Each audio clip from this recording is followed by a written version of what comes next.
So thank you for being here.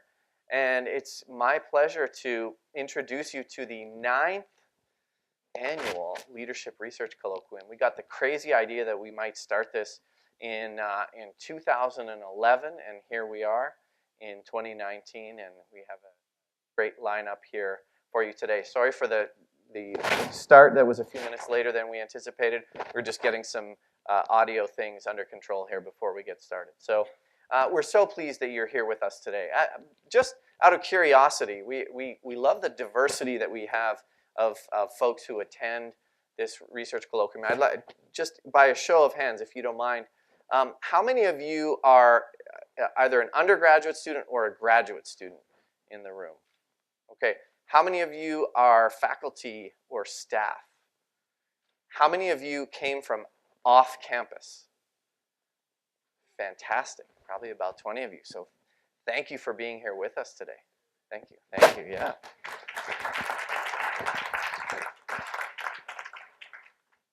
So this was really, and this I think one of the reasons why we love and we keep doing this every year is because we get this chance to talk about research, and we can geek out about some of our projects, but we can think about what the translation of that means to the non-research world. So we hope if you're interested in some of the research stuff, we are going to be talking about that as well as the translation. We don't go deep into the weeds of all the technicalities of latent growth models and structural equation modeling and all the technical, let me just check, you're not doing that, right? Okay, no, no. But it's really a chance to bring together an audience from different places, from different organizations, from even outside and inside, and for us to spend some time reflecting on and learning about what some of the cutting edge things are happening in the topic of leadership research. This fascinates me. Leadership research is fascinating because it is actually a field of study. Back when I started when I entered this field as a scholar, when I started graduate school, people told me, don't go into leadership. It's not a real field. And it'll be dead in a few years. There's sort of some passing interest. What's interesting is I think there's been a massive increase in the topic of leadership. And what's fascinating also is we know some things we didn't know before. Now, not all of them are counterintuitive or rocket science breakthroughs, but it helps when we layer these on top of each other. It helps us build a more robust science of leadership. And of course, the science of leadership involves the practice of leadership, but we can actually learn about effective leadership, and we can learn what we can do maybe a little bit better, or how to identify poor leadership through this scholarship. And that's what you're going to be hearing some of today.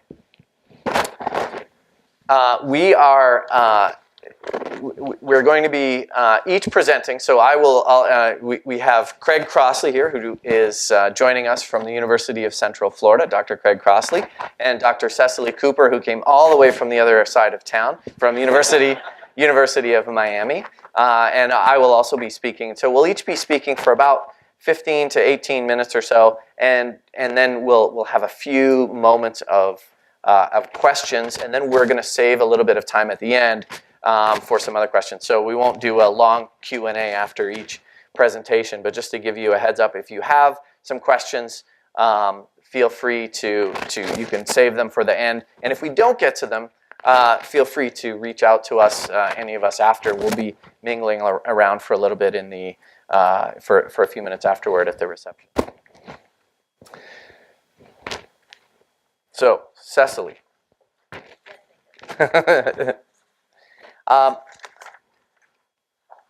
Cecily is an associate professor at the University of Miami, and she's involved in many different things, but just to give you an idea of a few of what they are, her research interests include trust, humor, fairness, and leadership. She has co-authored a textbook called Mastering Organizational Behavior, which is now in its 14th edition, that was published in May 2017, and in each of 2014, 16, and 19, she served as program chair for the International Conference on Trust in Organizations. In her talk, Who Moved the Big Cheese?, she will discuss trust, social influence, and the development of trust in a new leader. Without further ado, Dr. Cecily Cooper. got the lavalier? Yeah, I did this. You can stand. Okay. Thank you. So let's see, are my slides right here?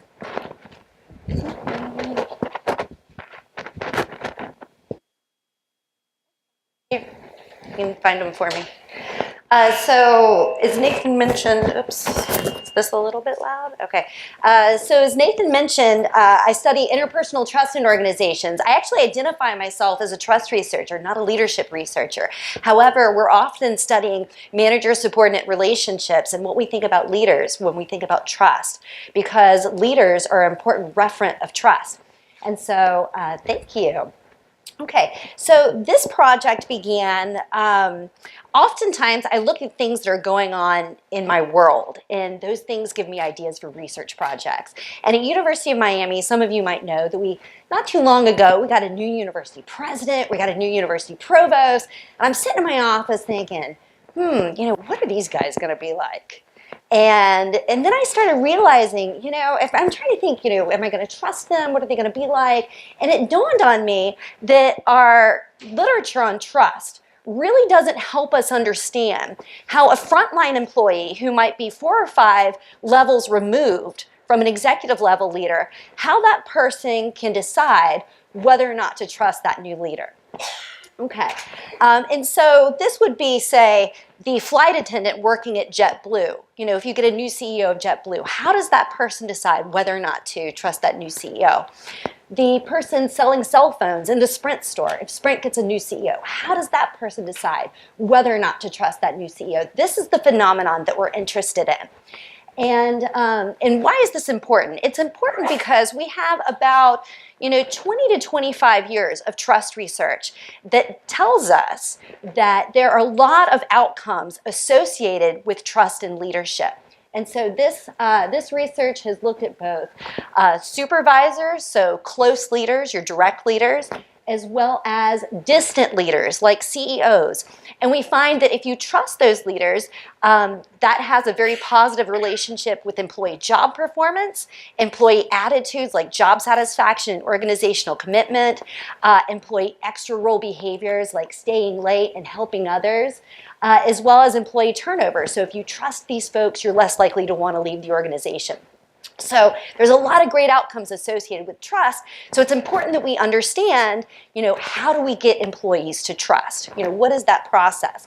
So our focus, though, again, is on executive level leadership. So we have this very simple question: how do frontline employees develop trust in a new executive leader? Now, this question is also very practically important because executive succession events are very common. And these are just some statistics from the Fortune 1000. But the average tenure of a C-suite member is a little over 5 years. This varies. CEOs usually stick around a longer time. Chief marketing officers have a shorter tenure. It also varies by industry. It also varies by organization. I think Burger King has had something like 20 CEOs since 1972. But anyway, executive succession events can be very common. And so the question that we're studying, is very relevant. All right.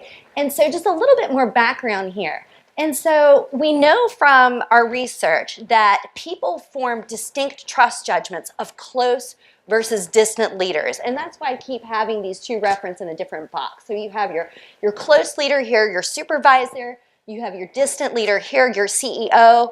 Now we understand a lot about how you develop trust in your supervisor. Okay? And that's right here. What we don't understand is how you develop trust in a more distant leader. Okay, but since we know a lot about this, I'm going to take a few minutes just to tell you what we know. Okay? All right, so there are 2 very common models of trust development when you're thinking about how you come to trust, say, a new supervisor. All right, so this is the first one by Mayer, Davis, and Scorman. It was introduced in 1995. So the assumption behind this is that we're all kind of lay scientists. Okay, so if we're paired with a new supervisor, we're vulnerable to that person. That person matters for our career, right? And so we want to try to figure out, what is this person like? Now, in order to do that, we start kind of collecting data, right? We watch what they do. We observe them. And what kind of data are we collecting? Well, we are observing them in terms of 3 different dimensions. Now, we're talking about trust, and I think when you think trust, we automatically think about issues of integrity, right? So does this person have a value system that I agree with? Okay. But in the workplace, interpersonal trust, it's about more than just integrity.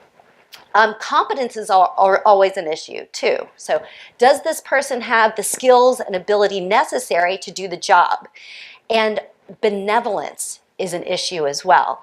Does this person want to do good things for me or take care of me aside from any egocentric profit motive that they might have? And so in terms of your supervisor, are they going to look out for you? Are they going to stick up for you when things get tough? That's what benevolence is all about. Okay, and so you're collecting data on these 3 dimensions, and that's going to determine whether or not you trust this new supervisor. But what's this box down here? Propensity to trust. It taps into the fact that we all kind of approach relationships a little bit differently. Some of us are just more trusting than others. And as I've done a bunch of research on trust over the years, I've figured out that I have a very high propensity to trust. I trust very readily, probably too readily sometimes, and I probably have misplaced trust, but that's a whole other story. Okay, anyway. So, but this is how we collect data. We decide whether or not we're going to trust this new supervisor. And trust is about making yourself vulnerable to this person, taking risks with this person. So as a result of trusting them, you're more likely to voice things. You're more likely to share information because you feel safe in the relationship and you don't have to worry about somebody undermining you. You can focus on your job. You can be more productive. So that's why all these great outcomes happen. Okay, that's one explanation. Another explanation of trust development is what we call a social exchange explanation. So if you have a manager and a subordinate, they can have a relationship that's only about the work, right? And so it can just be about, I assign you tasks, you do the job, we're getting our job done, and that's it. Okay, but a lot of times these relationships develop to be about something else as well. And we call this a high quality exchange relationship. And it means that you both go outside of the specified job role and you start trusting each other and you exchange other things. And so the supervisor might mentor you and offer you coaching. And in return, you work a little extra hard. You're a little bit more loyal to them. You do extra things outside of the job to help them out. That's a high quality exchange relationship. And that's, trust becomes part of that. And so that's just another explanation for how trust develops. Now you can see with both of these explanations, this one, Mayor Davis and Scorman, as well as this one, the social exchange explanation, you have to have a close relationship where you're able to observe this person on a regular basis or interact with this person on a regular basis. Now, this is not the case with these frontline employees who are usually many levels removed from executive level leaders. So how do they end up trusting these leaders? All right.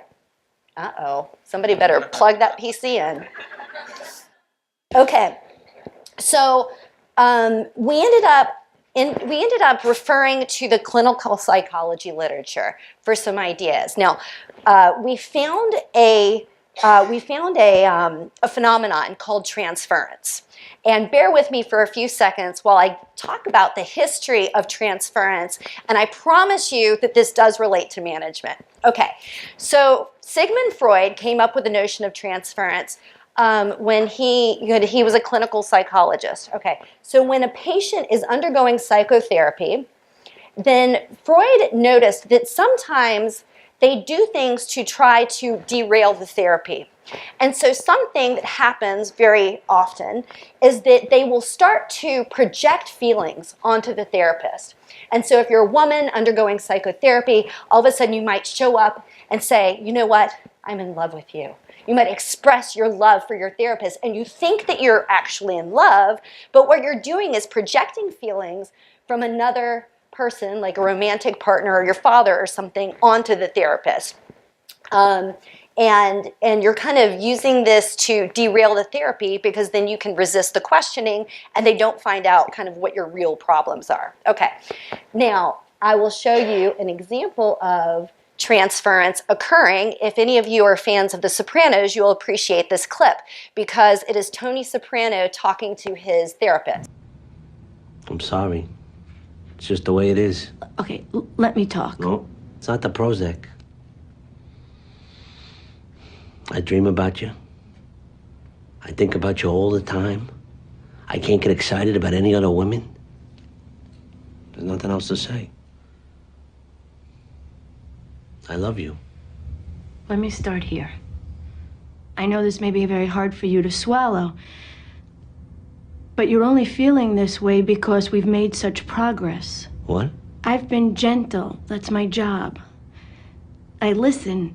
That's what I do best. I've been a broad, generic, sympathetic woman to you because that's what this work calls for.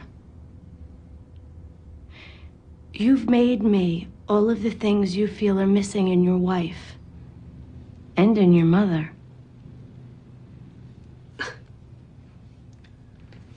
Okay, and so you can see here this transference that occurred. Now, starting in the early 1990s, social psychologists got a hold of this concept and started testing it in everyday context. So this is research by Susan Anderson and colleagues.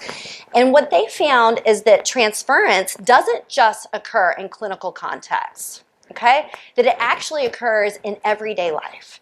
And what it has to do with is you just take your relationship with a known person, and when you meet a new person, if it's kind of a similar other, that you can transfer your feelings and thoughts and all these things from this known relationship to the new relationship in order to try to figure out what the new person is like. Okay, so it's a subconscious, automatic process. We do this. Our idea was that, so the transference concept has only been brought into leadership one time. There's been one study that has looked at transference and found that this does occur, and it can affect your feelings of new leaders. But it was in kind of a different context than we're studying right now. But our idea is that your feeling about your direct supervisor, this known person, can transfer onto this unknown person, the new executive leader, because in trying to figure out this new executive leader, you can subconsciously think about this known other and then fill in the blanks by transferring your feelings about them to this unknown other. And we think that it also includes feelings about trust. Okay, and so that's our expectation and that's our theory. So this is our first hypothesis, that employee trust in your direct supervisor is positively related to employee trust in the executive leader. Okay. However, over time, a different process is going to play out because as you continue to try to figure out this executive leader, you're going to end up talking about them with people that you work with.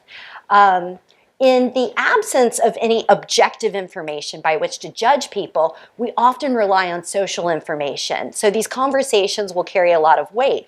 And in particular, again, since your supervisor is somebody who is very important in your work life, you will end up hearing what they say about the executive leader, and we think that that is going to have a lot of influence on what you think about this new executive leader over time. And so our next expectation is that supervisor trust in the executive leader will end up mattering over time, and that if you trust your supervisor and your supervisor trusts the executive leader, it will end up having a positive effect. Opposite if your supervisor does not trust the executive leader. I can just keep talking without the slides, it's fine. Okay, and so we end up testing, or actually let me talk about hypothesis 3, the role of time. And so as I mentioned, we think that these things play out over time. So since transference is an automatic, implicit, subconscious process, it happens quickly, it's going to matter for a while, but again, as conversations start to develop in the office, the social influence information will be seen as more diagnostic, so you'll start weighting that information more and considering it as more accurate than the transference information. So over time, social influence is going to matter more. So you're going to see this process become less important, this process become more important. So we tested these ideas. Oh gosh, we were so excited to get this data collection site, in an organization that just got a new executive leader. And we came in and we surveyed shortly after she took over and then 6 months later. And it was a city government, and we had a pretty decent response rate, a little over about 43%. And what we found is that, in fact, there was a very strong relationship with how much you trusted your supervisor and how much you trusted your executive leader at time 1. However, at time 2, 6 months later, this relationship went away. So transference, it appeared to happen at time 1 as we expected, but not at time 2. Now, in terms of social influence, we found the opposite. The interaction occurred at time 2, but not time 1. And I want to see a picture of that because it's so cool. We'll get it up there, hopefully, but I can just tell you about it. And so if you trust your supervisor and your supervisor trusts the executive leader, it kind of has a slightly positive effect, but not too much. Now, here's what gets really interesting. If you trust your supervisor, your supervisor does not trust the new executive leader, there is a really strong negativity effect. And so it's consistent with research in psychology that finds a negativity bias overall in how we process information about others. So we're trying to figure out what other people are like. We tend to ruminate on negative information a little bit more. It's kind of more interesting. It's riskier, so we spend more time thinking about it. So anyway, we're seeing this really strong negativity bias in our findings as well. Okay, and, oh, cool. There we go. And, okay, there's that negativity bias. Well, you can kind of see it in the back there. It's fine. There we go. See that big dark line where it goes from one corner to the other? That's the negativity bias. Okay, so what are I've talked through this. Okay, so what are the practical implications of this story?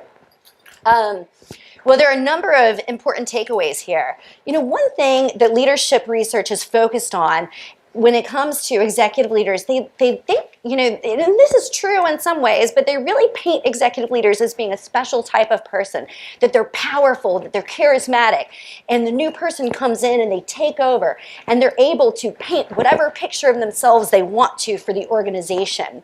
And what our research says is, not really. That these executive leaders are actually constrained in the picture that they can paint of themselves, because people, frontline employees in particular, pay a lot of attention to what their supervisors say and what their supervisors think. And so the supervisor has a pretty significant role in determining whether or not frontline employees actually end up trusting their executive leader. So these executive leaders are constrained. Let's see. And another interesting thing to think about is, with this negativity effect, now, as an executive leader, you want your employees to have supervisors that they trust, right? That's good because there are a lot of benefits associated with that. However, if those supervisors don't also trust you, then you're in trouble, because those supervisors are going to create pockets of distrust in the organization, right? So there's going to be pockets of distrust where these cynical supervisors reside. And so then as a CEO, you're going to have to try to pinpoint that and deal with those issues as you're trying to kind of get your feet on the ground and get people to trust you. How am I doing on time? Anyway, that was most of my story. But another thing that I did not mention in the first slide is one of my co-authors on this project is Dr. Craig Crosley. We've been working on this project together for years, and so I wanted to mention that as well. So he's actually the shining star today because he has 2 research projects in this talk today. But I know my one last point is, this is my shameless plug. So Craig and I do a lot of field research, such as the study that I just described to you, and we're always looking for more opportunities to partner with organizations. And so if you work for a company and you think that you'd be interested in participating in this type of research, then just feel free to contact me and let us know. Okay? Thank you very much.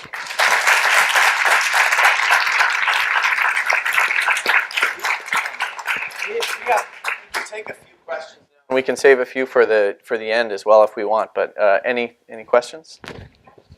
You mentioned, first of all, thank you so much. Yeah. Excellent topic. So you mentioned and I hope I get this right, because it's a lot of information, that if the person trusts trusts the executive or doesn't trust, that's going Correct. to influence the employee. Absolutely. What if the employee doesn't trust the supervisor? How does that impact the relationship with the executive, or maybe there's a new executive that is charismatic, that does bring a new energy? What is the Yep. relationship there? Well, we would say definitely at time one with transference, if they don't trust the supervisor, they will probably be inclined to have less trust in the executive leader. Over time, though, since what our data tells us is that supervisor's opinion really won't have influence on the employee, and so the employee's opinion tracks in line with the supervisor only if the employee trusts the supervisor. Yeah, that's a good question. Yeah, because I'm just curious, because there is an opportunity, especially like you mentioned, these executives come in, they are constrained. Yep. But at the same time, there is that ability to create excitement and energy and change Yeah. the culture of the company. So And I guess that's where their opportunities would be, even where there's these cynical supervisors, because if some of those employees don't trust that supervisor, then they'll probably try to look to other places for information. Maybe their coworkers, if they trust their coworkers. Mm-hmm.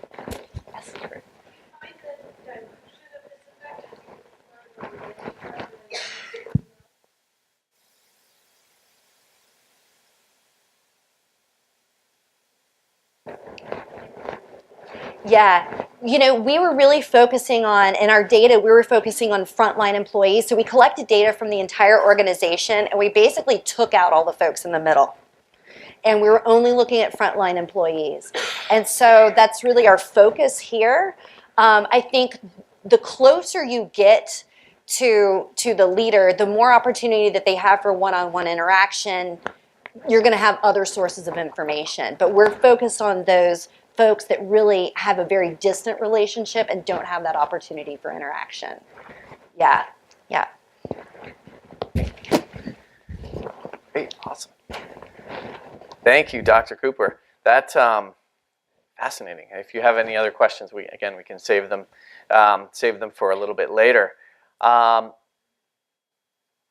think it's fascinating that one of the things we know about people is that we're constantly trying to understand our world, and we use whatever information we have at our disposal to do so.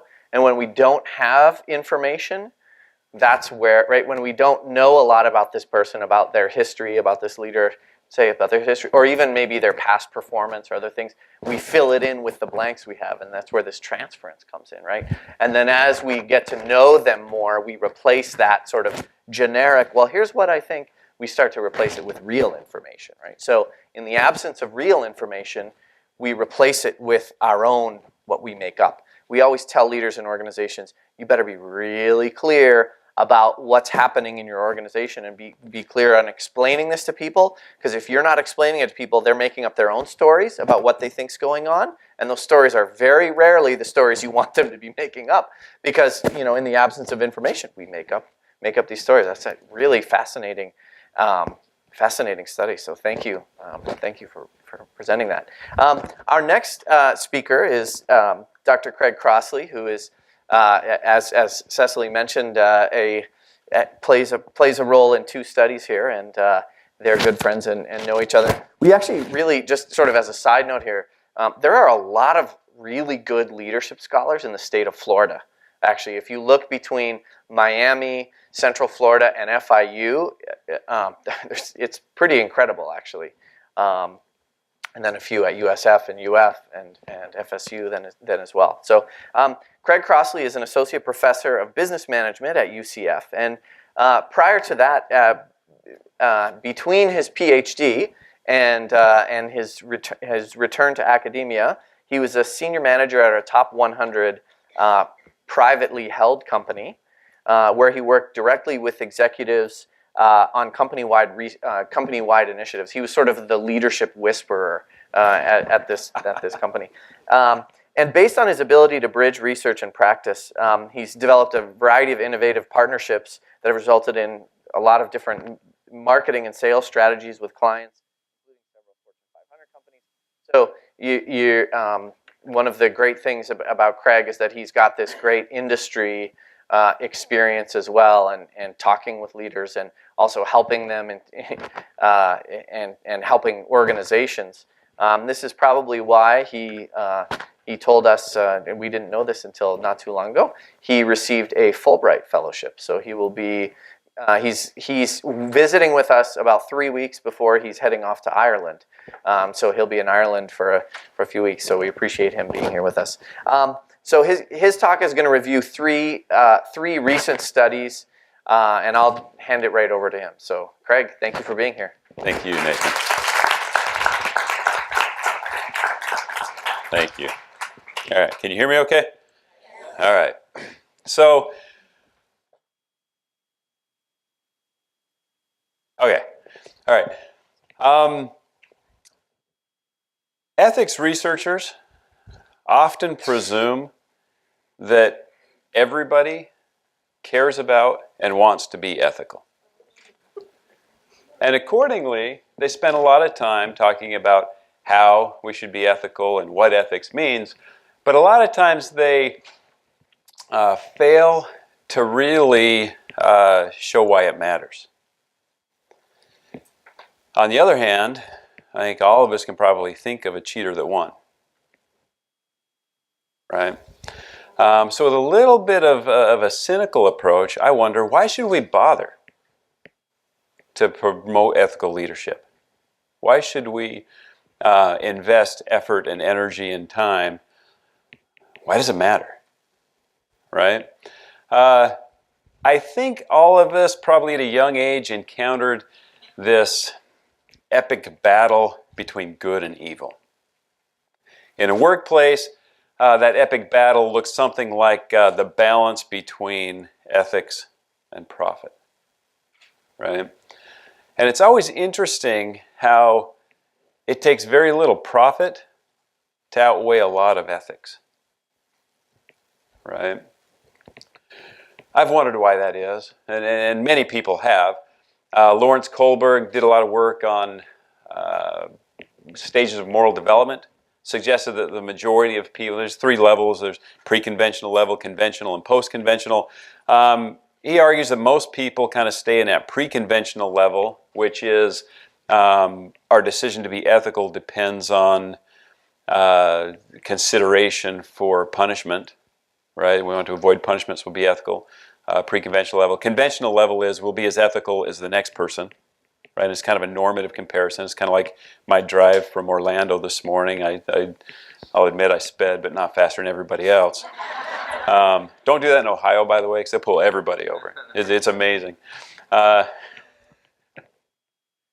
so when we consider kind of the typical manager or the typical leader, considering kind of where they're at in that stage of moral development, but then coupled with that, there is a fundamental difference in how we look at ethics as society. So one approach is called deontological. Don't ask me to spell it. Deontological. So deontological ethics focuses on, it's kind of the Plato, the Aristotle. This is universal ethical principles. You should never lie, right? You should never cheat. You should never steal. On the other hand, there's a philosophy within ethics called utilitarian or consequentialist, which is more pragmatic. It focuses on and suggests that ethics is really the promotion of the most beneficial outcome with the least harm. But in organizations, it's interesting how benefits seem to be measured in money and harm seems to be forgotten. Right? And so, kind of with that bit of a background, I want to share a couple of studies today that take us a little further than the typical approach of ethics being the right thing to do because it prevents bad, and instead look at how ethical leadership may actually help promote and generate wealth in a positive way. So, there's a couple ways to think about how ethical leaders lead to profitable firms. The majority of the research, the majority of the attention is focused on, well, if the leader's ethical, then there's going to be less scandal, there's going to be less lawsuit, right? And so it'll save the bottom line, by preventing these costs. Another line of thought is, if the leader's ethical, then the employees will be ethical. If the leader's unethical, then the employees, kind of a monkey see, monkey do. Leader's unethical, the employees are going to be bad employees too.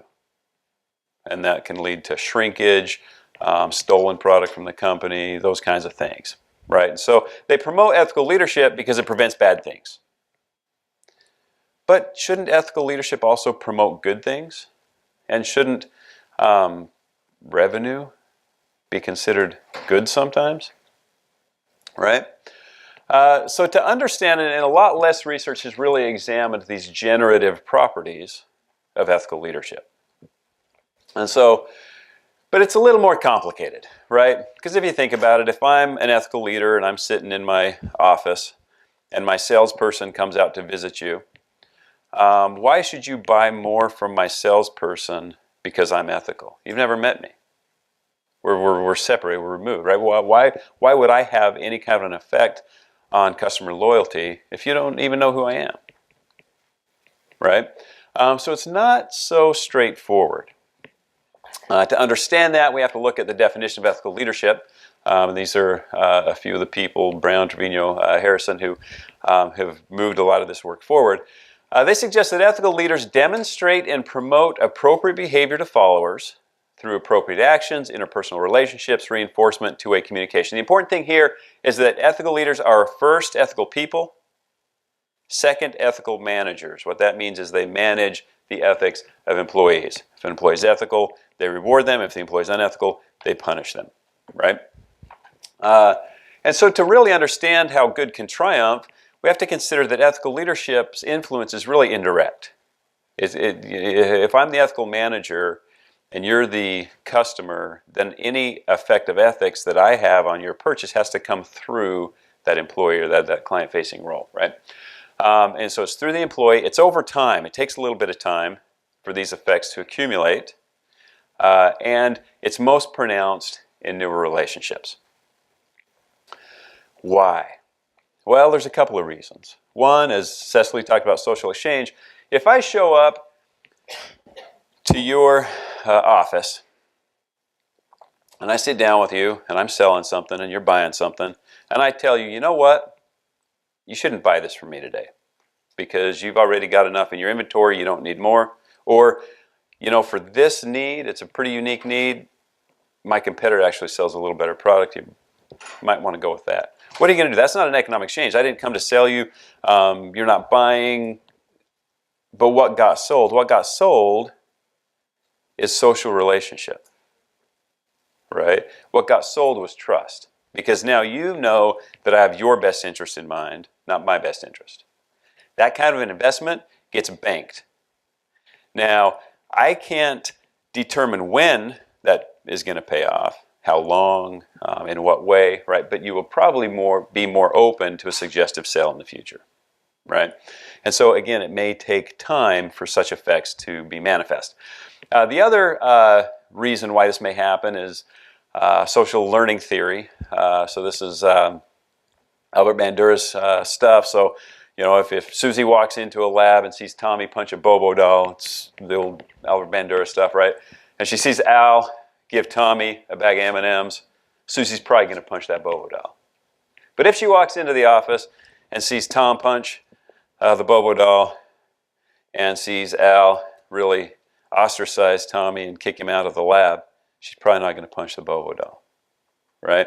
Now, in a real-world setting, it can take some time and some repeated exposure to outcomes to really discern what's the limit, where's those lines, what's the unspoken rules of what's acceptable or not acceptable here.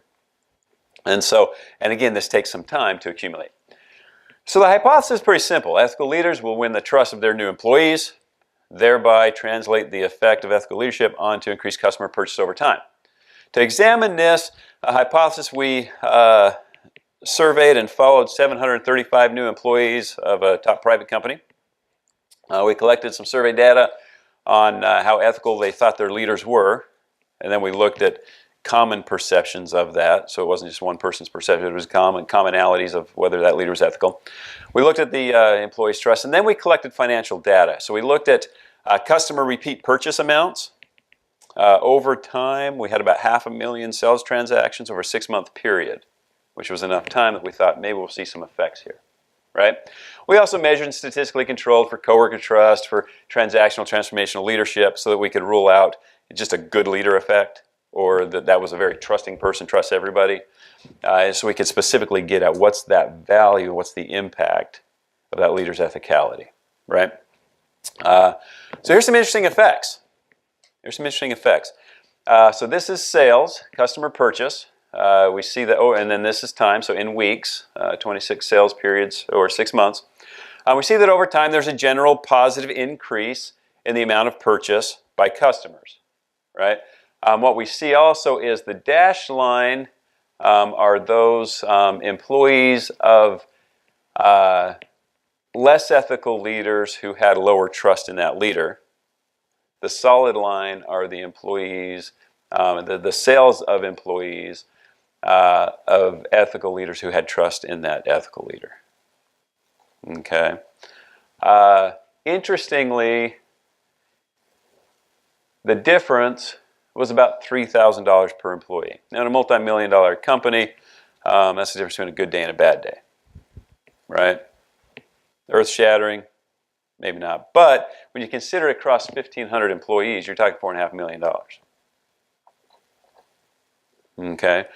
The other important thing to remember is the investment of these employees was the same. They went on the same number of calls. They invested the same amount of energy.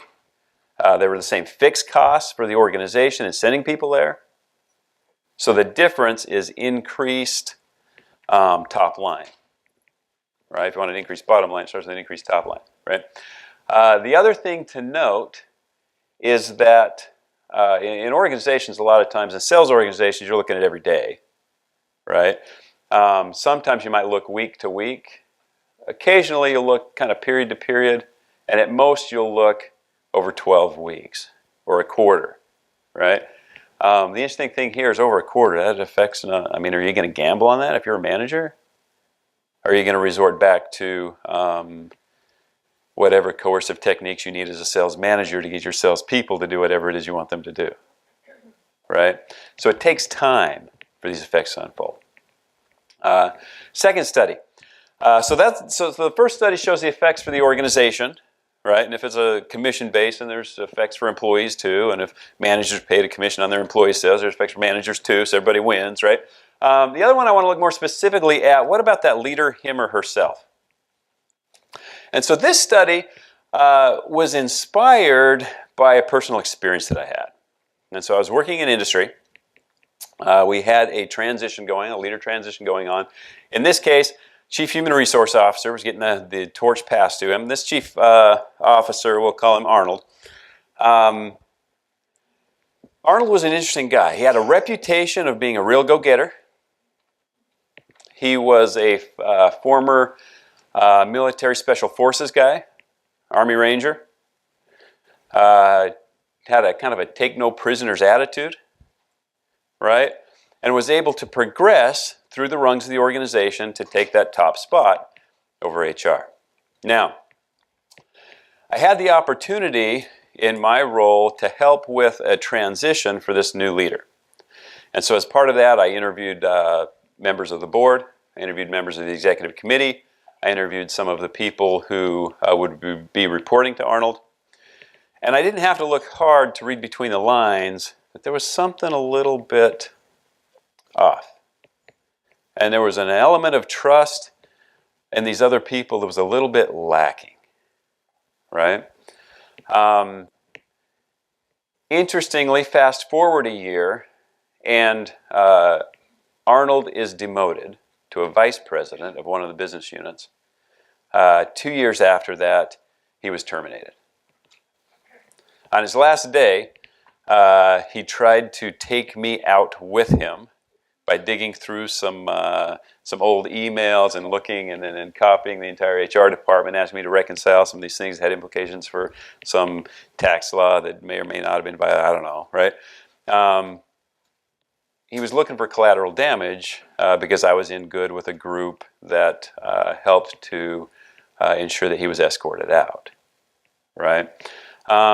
but real kind of an interesting phenomena that made me really think hard. How do people rise to the top and work so hard and then have it just crumble, right? To understand that, I want to look at a notion of personal initiative. So personal initiative or proactivity refers to kind of forward-thinking actions to go and change the world rather than just react to the world as it is. Okay.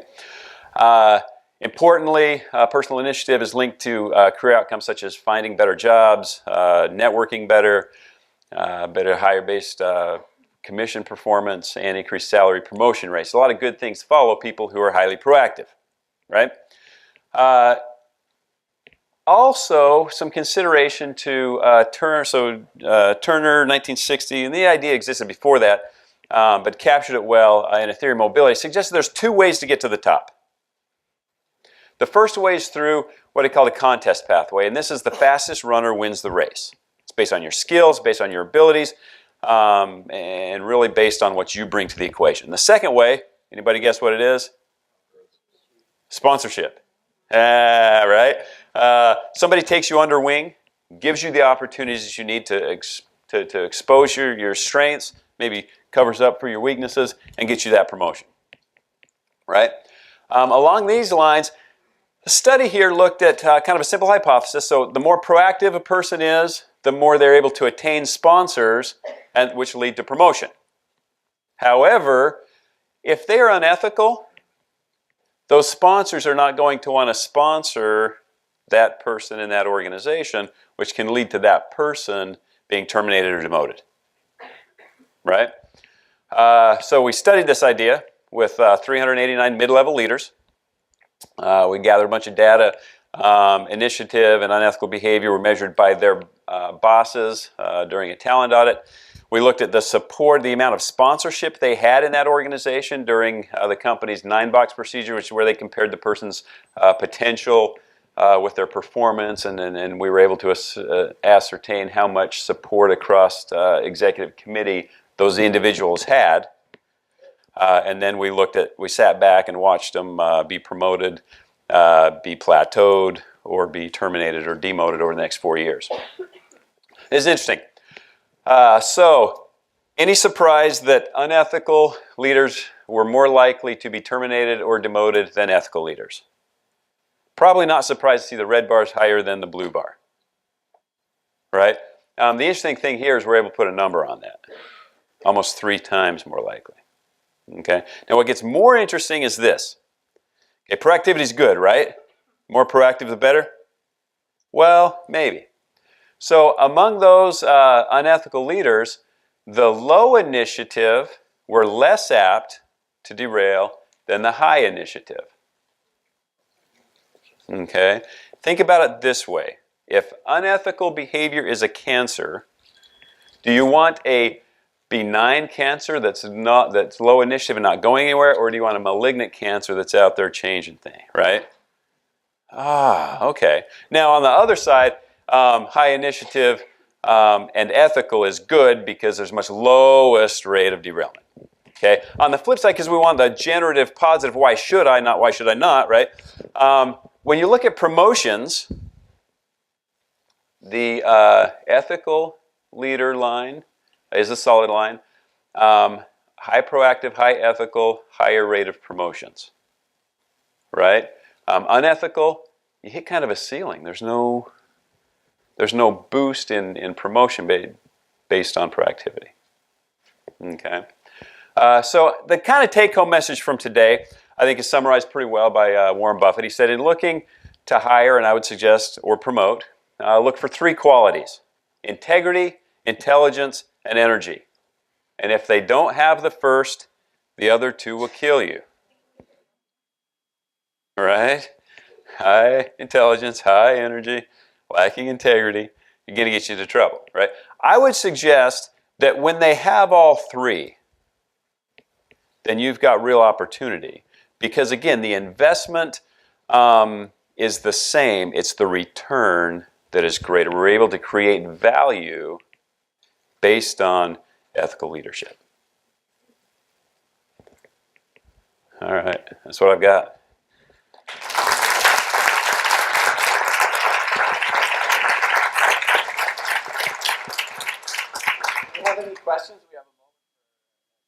too now? Yeah, and that's a great question. There is a component of ethics that is inherently personal. And are you likely to change how a 23-year-old who has had 20 some odd years of memorable life experiences shape their view of the world? Or are you likely going to change that very much by encouragement as a leader, right? And the research suggests that fundamentally as a person, you're not going to change them quickly. You can give them the kinds of experiences that will make them think differently and over time shape them and their worldviews.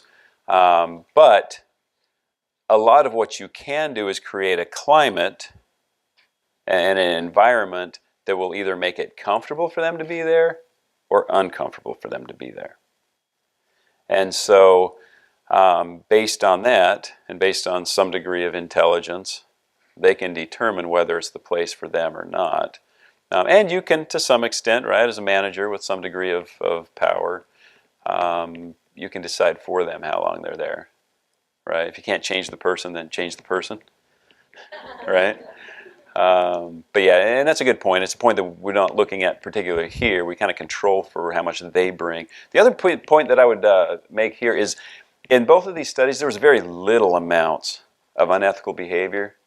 It was very tiny, but the effects were very pronounced. So it doesn't take much, and it does take time for the results to accumulate. So maybe it's not that cheaters don't win; it's that cheaters don't win in the long game.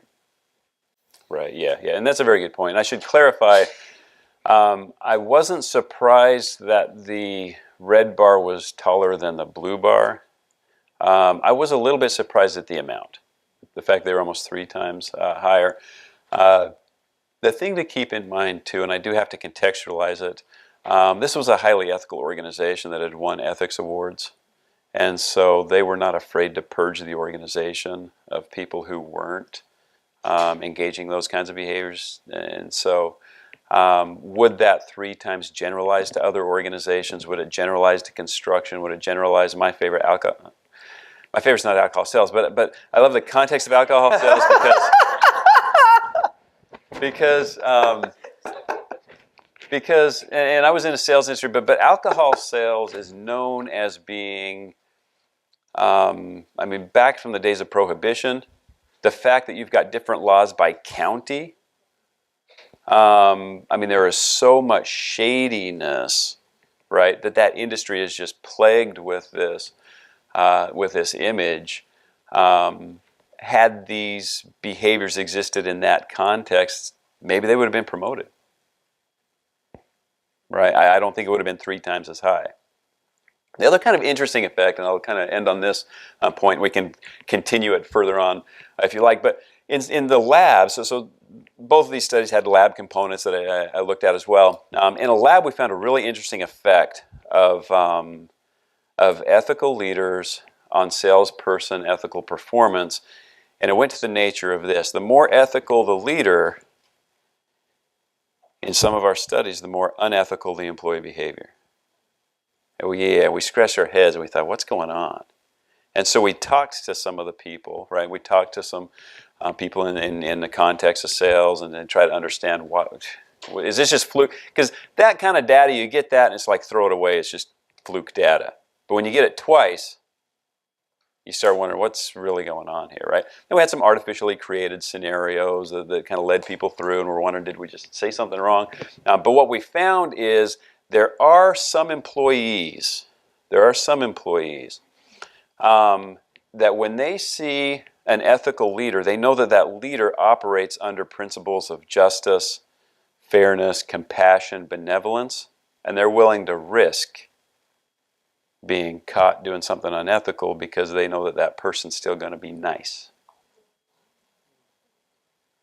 Right? And when their commission is based on that and they've got something to win, right?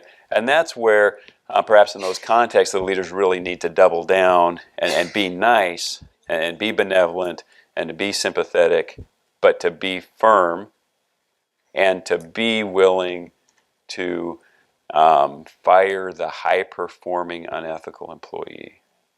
And that's, having been in that world, that's a hard thing to do.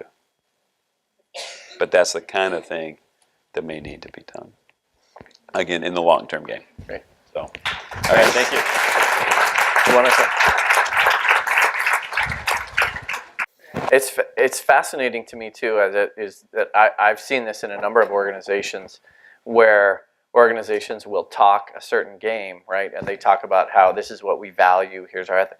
But this person, they're not living up to it, but we're going to turn the other way because they're doing awesome things on another hand, right? So I remember talking to an organization, and this person is acting in a way that's totally against where we want to head our culture, not exactly in specific as it related to ethics, but they promoted this person.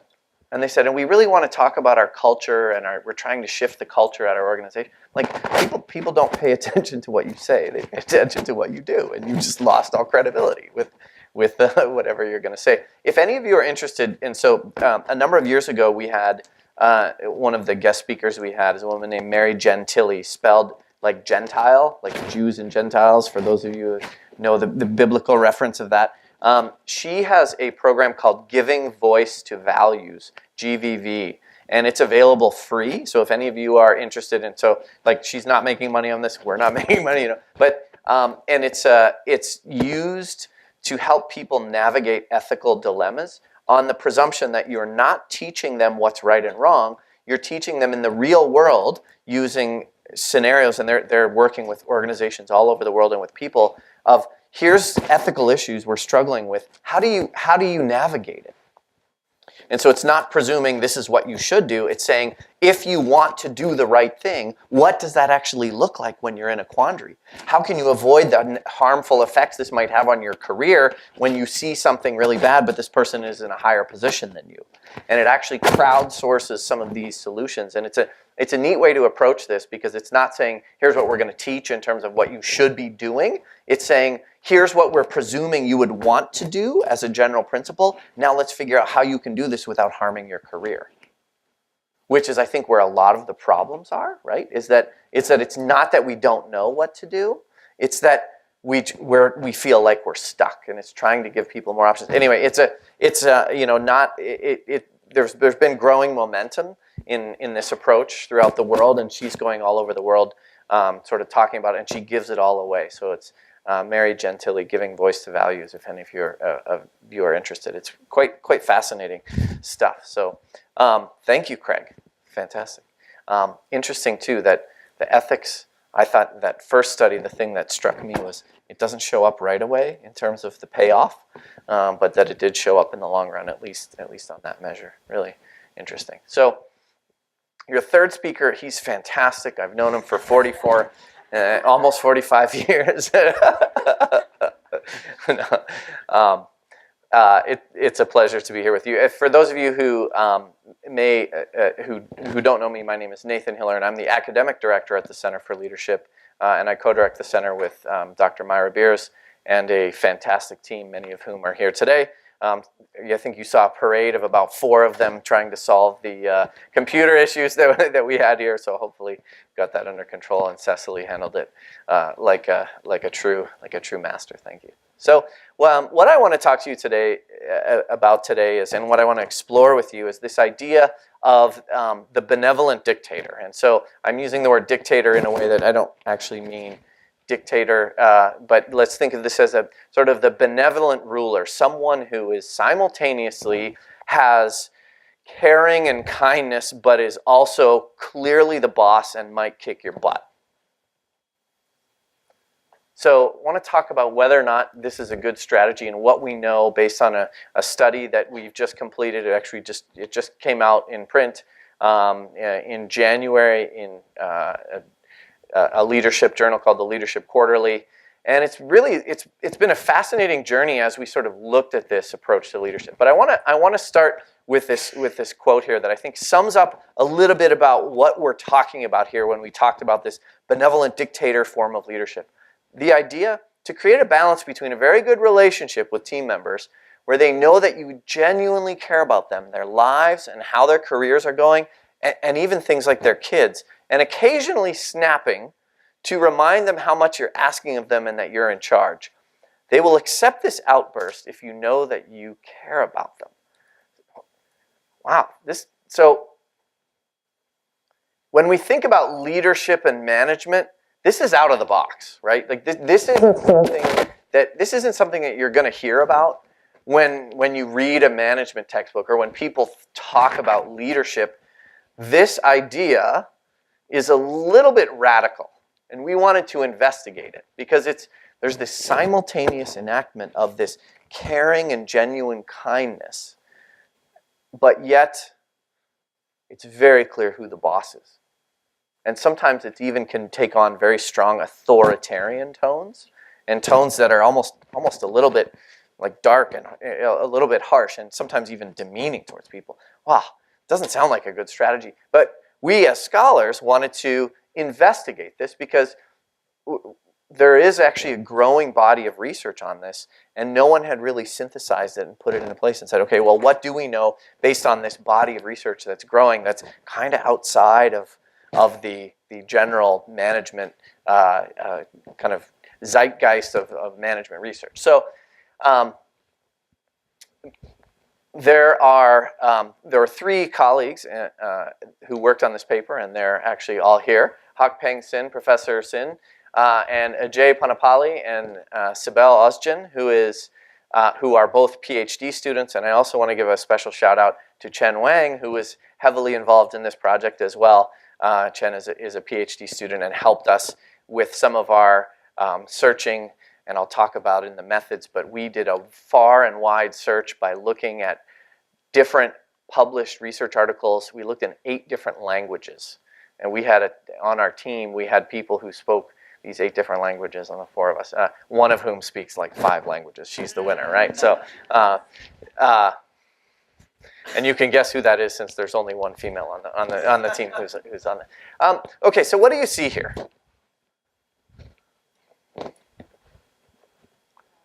Okay, you see a mountain, or something about a mountain. This is a little bit of a side note. As this is, I think, something that comes up a lot when we think and talk about leadership. So Craig was talking about ethical leadership. Some of you have you heard of this idea called authentic leadership? That's what people are talking about a lot about this now. And then you might have heard of something called transformational leadership. So it's like every few years people insert a new word in front of leadership, right? And it's somewhat troubling to us because, I think it can send the wrong message. And it can send the wrong message because it's like, oh, is this the new thing that I'm supposed to do? And I want to be really clear that what this is that each one of these approaches to leadership is emphasizing a different piece of the puzzle. And so really here, this is what the landscape of leadership looks like.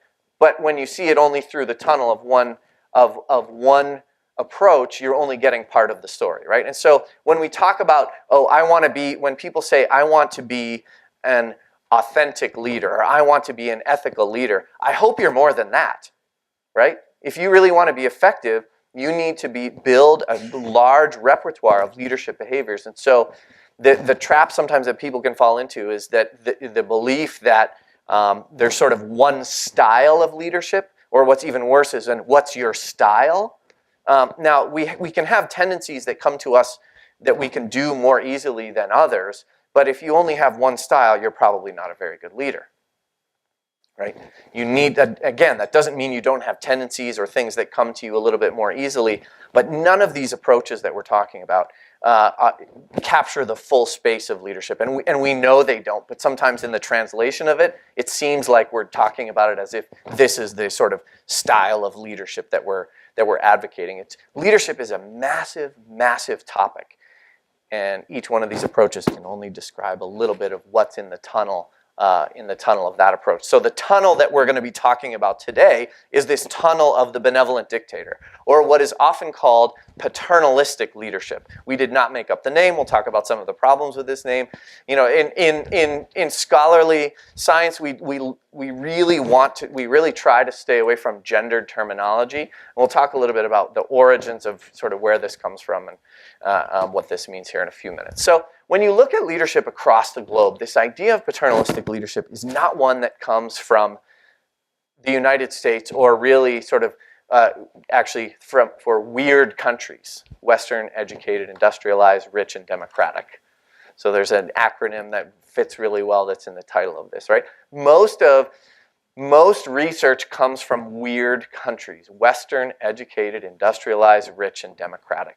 Now that has implications when we're trying to understand phenomena, because leadership, we know, and actually there has been some pretty good research to suggest that in some ways, some parts of leadership do actually, what works does look pretty similar across the globe, but then in other dimensions, it looks a little bit different.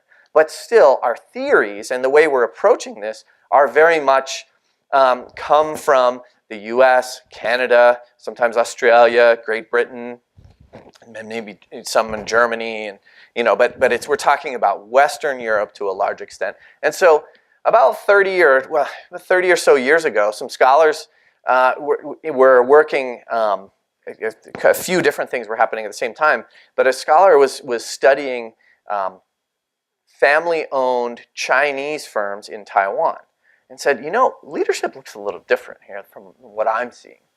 And I see it often look like this benevolent dictator, where it's kind of a family environment, but it's really clear who's in charge. And they will look out for your best interests if you are loyal to them, but don't cross them, right? And so we wanted to take stock of every study that's ever been done on this topic. And we couldn't just go to the literature in English, because it turns out that this is largely shunned by English language journals. You try and submit this, something called paternalistic leadership, there's, people, you sort of, and I have to admit, you kind of do this too, you're like, that name, just paternalistic leadership, I mean, it comes from this idea that to some extent, leaders, that some people, when they think of leadership, they think, you know what I need to do? I need to be their father figure. And again, that can look very different, but I need to be the strong, I care about them, but I'm there for their best interest, and sometimes they need to be put in line, right? So a model of leadership that exists still, of parenting that exists in much of the world, actually. And so when people are thinking about how they need to enact leadership, that's what they think of, because that's how they've seen other leaders act. And so parentalistic leadership or paternalistic leadership is not meant to sort of celebrate, this, but more of a description of, here's how we see leadership look in a lot of the world. And when we've given talks about this, I usually there's a few people who are looking at me with this funny look like, this sounds crazy. And if there are people in the audience, often from Turkey, from China, from Confucius Asia, from large swaths of Africa, from a lot of Latin America, they're looking at me like, yeah, I've seen this, right? And so some of you, I would like to even suggest, when I talk to people in Miami about this, depending where they work, they're like, oh yeah, I've seen this. I work for a small family firm. This totally describes my boss. It's interesting. So I think it actually exists much more than we like to acknowledge, and it's been largely ignored. And so that's why we're fascinated to actually look at this. And so the two main features of this are that it's a holistic and genuine care for followers' well-being, even outside the workplace. Now, this is something that is not captured in any other leadership approach, because this includes things like, do you know their kids' names? Do you know their family? Like a classic paternalistic leader would be expected, you'd go to their kid's wedding. You'd be invited. If we think of like, do you want to go to your boss's wedding? I don't know. Like your boss's kid's wedding? I don't know. Maybe some people do. But, that in many cases, the leader-follower relationship is one that, okay, so it's very hierarchical, which we'll get to in a minute, but it also includes a very close connection where this person is going to be giving me advice, not only about work, but outside of work domains. Okay, so sounds a little weird. Maybe it sounds a little creepy too, because again, it depends. Like this is something we're not really familiar with, right? And sort of the second feature of it is that you have this benevolence, this caring and kindness, combined with a non-exploitative use of behaviors that emphasize power and control based on status and hierarchy. So you're not just doing it, the idea of this is, you're not just doing it to be a jerk, you're doing it for a purpose because you care about them, as a parent would, right? Like, yeah, you know, I'm hitting you because I care about you. I mean, you know, like you know, we can get into, you know, we're not making judgments about whether or not this is, we're just trying to explain and say, look, this is how a subset of leaders in much of the world, and again, I want to say a subset of leaders approaches leadership, right? So they sort of approach this way. This sounds, now, how many of you think this sounds like it's probably a pretty good way to lead? Okay, no hands? Yeah, so I see some people saying, well, I don't know, maybe. So this is kind of also what we're thinking, right, going in. And we're going to show you in a minute here that it is actually, that part of it is really pretty horrible. And that part of it works pretty well, and it's not captured, right? So it's a little bit of a complex story. So we sort of approach this very skeptically. I mean, and we're still skeptical, but what we found is that it's fascinating, and it's not talked about in the existing sort of approaches to management and leadership. But boy, maybe we need to understand it. Just because we don't like it doesn't mean that we shouldn't be trying to understand it. And I think that's very important for us to be thinking about as scholars, right? So how often, how many leaders use this style approach was one of our questions, and we're not able to answer that because no one's ever studied the base rates. But the idea is that this exists in a lot of different parts of the world, and so the second part is it effective? Can it ever be effective? And is it only effective in certain countries? Is it only effective in certain situations? And so we looked far and wide, and we found 152 research articles in 4 different languages. And so we searched in 8, but we found actually empirical. The bulk of them were in English, Turkish, and Chinese. And so I think we had 1 in Spanish, only 1 in Spanish. And people have written about this, say in Brazil, people talk about this, but no one's done empirical research on it, right? So in a lot of places we were finding people talking about it, but they weren't doing empirical research. What we were interested in is only empirical research. How many of you have heard of meta-analysis? Okay, so quite a few of you. So basically the idea of a meta-analysis is you say, look, every single study is flawed. But if we put a bunch of studies together, it might help us come up with the better estimate of what's actually happening. Like when we want to know whether or not this heart stent works, we don't just want to look at one study.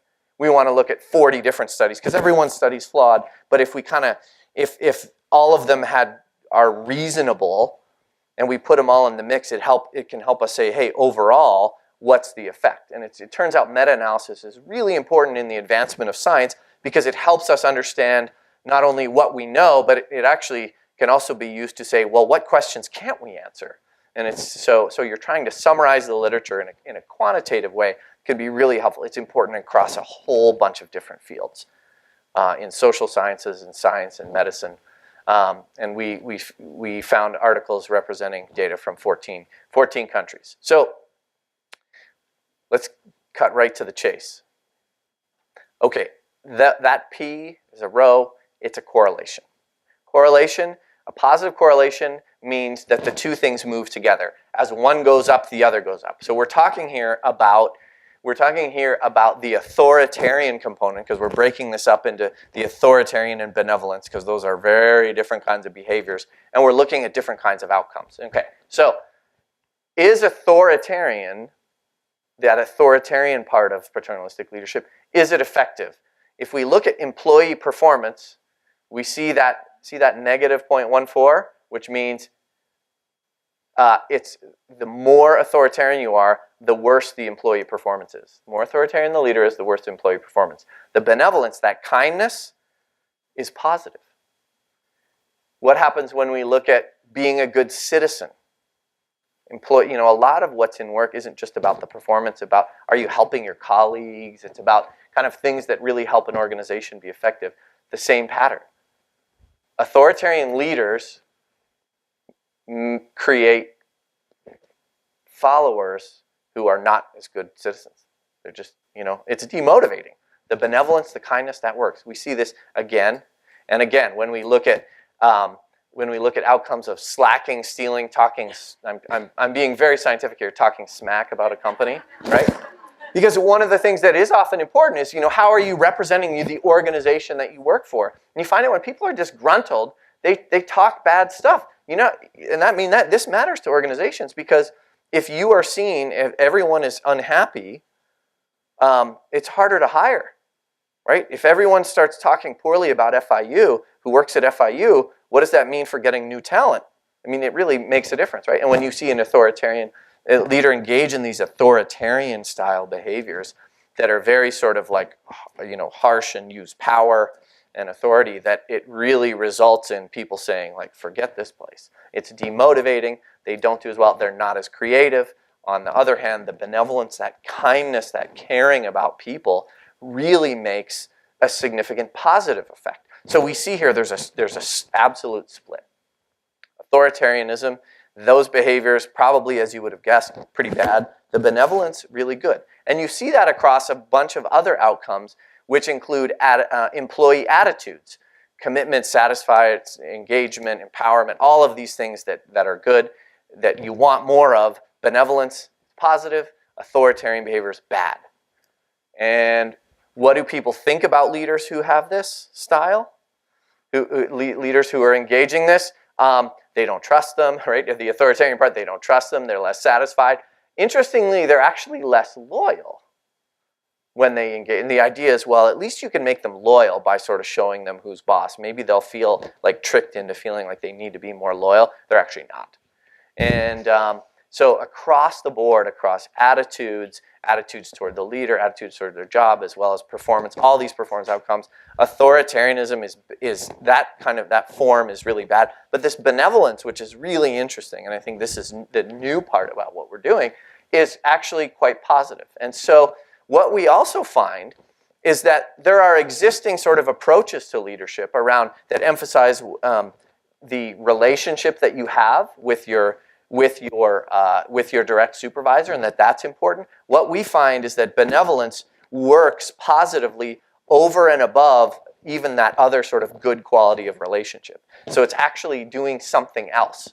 In other words, what we're saying is there's something about caring kindness that seems to be working very well that has probably been forgotten in the era of HR freaking out about people becoming personal. We don't have this. We don't know what the answer is of like what does this look like if someone were to engage like in this in the U.S. Like, what are the limits? Because I can already see HR and legal saying, wait, this sounds bad, because we don't want people to get too personal, or we don't want people giving advice about their like life advice about who they should date or things like that. In some countries, this is actually completely normal, that your boss would do this. Now, we're not advocating for that. We're just saying that there's some interesting things kind of going on here, and it's not captured with our existing approaches. So maybe there's some way that this can be enacted even in the U.S., right? And if we return, but we don't know, because very few of these studies were done in the U.S. And so there's 2 points that I wanted to leave you with. One is that even in countries where people say, yeah, this is normal, this describes a lot of leaders, normal is not the same as good. So our message to leaders in those places where this is normal is, well, stop it. Stop the authoritarian part of it, right? Normal does not mean that it's good. It's really clear, and most of these studies were from these countries where it's normal. So part of our message is stop it. Like even in these countries, and largely Turkey, China, it's horrible. The authoritarianism part is horrible. But there's something really interesting about the benevolence. And benevolence does not mean that you're weak. If you're kind and caring, it doesn't mean that you're weak. Right? So I want to be very clear about that. It doesn't mean you don't care about results. Now, if you're only benevolent, if you're only kind and caring, and you don't ever emphasize results, then you might be seen as weak. But it doesn't necessarily mean that you are that you are weak. And so the other thing that I want to leave you with is this quote. Remember this quote from the beginning? The idea to create a balance between a very good relationship with team members, where they know that you genuinely care about them, and then snapping every once in a while. Who do you think this was? Steve Kerr. Steve Kerr is the coach of the Golden State Warriors, which won the NBA championship in 2015, 2017, 2018, and we'll see what's happening in 2019, their first place. So as we started to look at this, we find that maybe it's hiding in plain sight here, even in the US, and we need to start paying attention to it. Again, we're not advocating for it, but we're trying to bring to light the fact that a lot of the world is interested in this. Maybe it's even here, and we at least owe it to a better understanding of what this form of leadership might look like if we really care about the science of leadership. And the other part is, again, kindness can go a long way. Knowing people can go a long way. And all the small, subtle ways you can do this, that leaders can do this of, do you know what motivates the people who work for you? Do you know what they really care about? Like, if they had a day off, or if you could give them something that didn't involve money, what would they love? Would it be a day off? Would it be a chance for them to be recognized? Have you asked? And I'm reminded of an organization that I heard about fairly recently that on the first day, they asked people, like, what's your guilty pleasure? And people said, like, I love M&Ms. Or they showed up on the second day for their training, and that guilty pleasure was, to the extent possible, showed up on their desk, right? So all of a sudden you show up to day 2 of training, and you've got a box of, you've got a bag of M&Ms on your desk. That these small things that show that we are humans, right? So organizations tend to think, we want to separate, and we want to be thinking of profit and perform, all these things. At the end of the day, we're humans. And so at some level, maybe we've lost this connection and humanness with each other. And maybe there's some gold in there. And I think if you look across the 3 talks, there's sort of a theme of this, maybe sometimes kindness and caring and ethics, it's while we can find so many examples all around us where it feels like justice hasn't been served, or when trust has been, hasn't won, and ethics hasn't won, and people are just mean to each other, that at the end of the day that there's power in these very important principles. And so I think it gives, it gives us some hope, and I think these 3 talks kind of are just a little bit of a reminder of what we need in an era of discourse when we're waiting for the next scandal to unfold. And we're seeing example after example, because it sells newspapers, it sells media, right, of the next thing, that at the end of the day, some of these virtues and values may actually win the day. So thank you for being here with us today.